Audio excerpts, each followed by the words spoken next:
Have you standing? Are you recording this? Yes, starting now.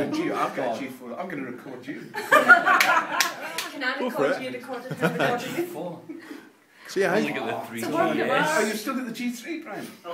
I'm not working for HBO at the moment, you see. I'm at the BBC. So Brian, how did you first get involved in donkeys? I had the script, I got sent the script, and then I read it, and then I had an interview with Morag and Carleen Crawford and innumerable other actors. It was one of those things you went into a room and there was hundreds of people. It was the last thing you want to see. It was like the X Factor. It was like the X Factor. Did you have to sing? For old Scotland. You did.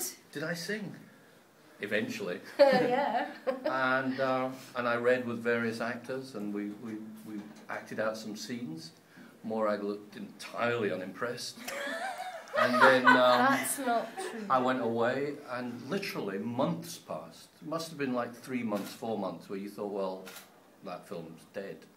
And I got another call, and at a dilapidated warehouse in the middle of nowhere, I was sent, and I met Mr. Cosmo. He was there. And we did some scenes together. Again, nobody seen them. Anna was there. She you know, groaned occasionally. Morag, but James and I thought, I thought this is good, because these are good. These seems like good scenes. It was a church scene that's no longer in it. Mm.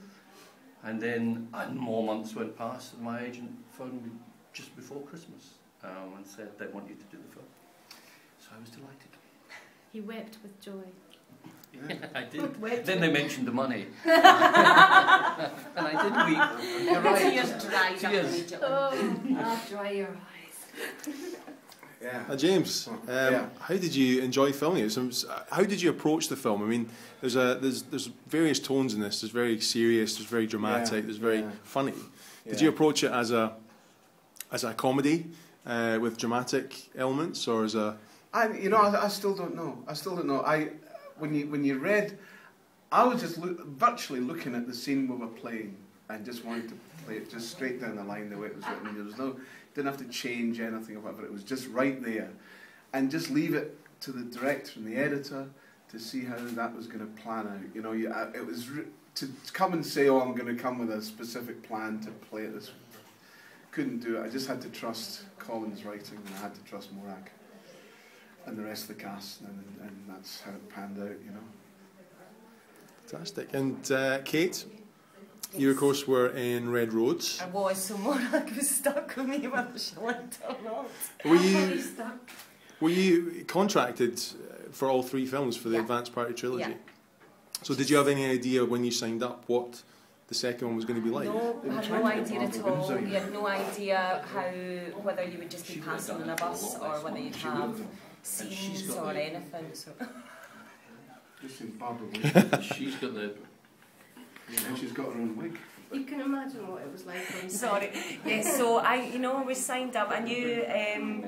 In fact, when I took Red Road on, I don't think I knew what the script was either.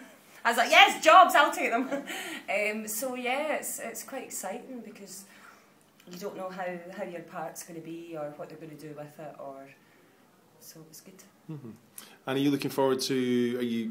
Anything happening with the 3rd film? Do you know anything about that yet? No, don't know anything at all. So just waiting to see what happens. And James, are you signed up to the 3rd one at all? Are you? Well, unless I'm coming back as a spirit. But of course, there's the alternate sort of world that each one takes place in. So you could be back. Might be one in a show. I could play that. I could play that. Bus. Would you do it? Would you do a 3rd one? Do you think? For these guys, I'd shoot anything with them. Fantastic. Let's get a group hug. Yay! Come on. People watch this and be physically sick. Thank you.